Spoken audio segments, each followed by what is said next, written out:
Hi friend, எல்லோரும் எப்படி இருக்கீங்க? நாளையோர ஆடி முடியுது. இன்னைக்கு ஆடி வெள்ளி, அதனால விதமான கறிங்க வச்சுருக்கேன். என்ன கறின்னு இப்போ காமிக்கிறோம்.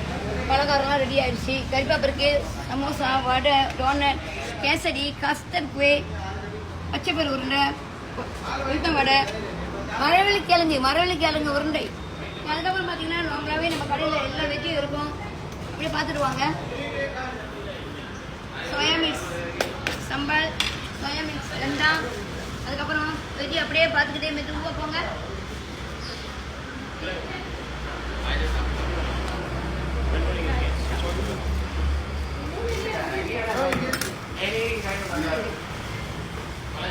ஓகே, வந்துட்டோமா?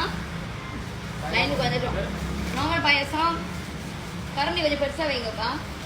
பால் பாயசம் நல்லா சுட இருக்கு. அதுக்கப்புறம் தான் கதையே. இன்னைக்கு என்னன்னு பார்த்தீங்கன்னா, சொதிலேயே பார்த்தீங்கன்னா 1 2 3 4 5 6 7 8 9 சொதி.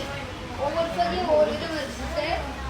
சிறுங்கிற சொதி, தவு வெள்ளை தவு போட்டு சொதி, அதுக்கப்புறம் தக்காளி சொதி, அதுக்கப்புறம் அவுத்திக்கீரை சொதி, அதுக்கப்புறம் பார்த்தீங்கன்னா முருங்கீரை சொதி, அதுக்கப்புறம் பார்த்தீங்கன்னா அங்கே பார்த்தீங்கன்னா பீக்கங்காய் சொதி. இது என்னன்னு பார்த்தீங்கன்னா வித்தியாசமாக இருக்கும், உங்களுக்கு தெரியாது. காளான சின்ன நறுக்கி சொதி வச்சுருக்கோம் பாருங்க. காளான் சேர்த்துங்களா? காளான் சொதி. அதுக்கப்புறம் முச்சைக்கொட்டை வறுவல், அதுக்கப்புறம் சைவ கோழி கறி, சைவ ஆடு கறி. இது என்ன பார்த்தீங்கன்னா தவு போட்டு நல்லா உரப்பா கறி வச்சிருக்கிறோம். இவ்வளோ வச்சிருக்கிறோம். இன்னொன்று பார்த்தீங்கன்னா புளிச்சிக்கிற கறி. இன்னைக்கு புளிச்சிக்கிற கறியும் இருக்கு. வெங்காய துவையல், மல்லி துவையல், தக்காளி துவையல். அப்படி இங்கே வாங்க.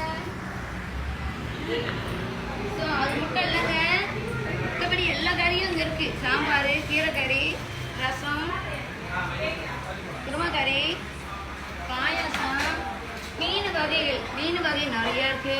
ஒவ்வொரு மீனும் ஒரு டைப்ல இருக்காங்க. வறுவல், மீன் சாம்பார், நண்டு ரசம், கட்லட் 3 விதம் கட்லட் இருக்கு. பொரிச்ச கோழி 2 விதமா இருக்கு. ஈரல் இருக்கு, நண்டு ரசம் இருக்கு. அதுக்கப்புறம் சில்லி சிக்கன், பெரட்டை, சம்பார், அப்படி விதமாக இருக்குங்க. நான்வெஜ்ஜி வந்து நான் இன்னைக்கு குறைச்சி தான் சமைச்சிருக்கிறேன். ஏன்னா இன்னைக்கு வெள்ளிக்கிழமை. இது வந்து கோழி ரசம், நாட்டாடு, நார்மல் ஆடு, கோழி பொரியல், நண்டு பொரியல்.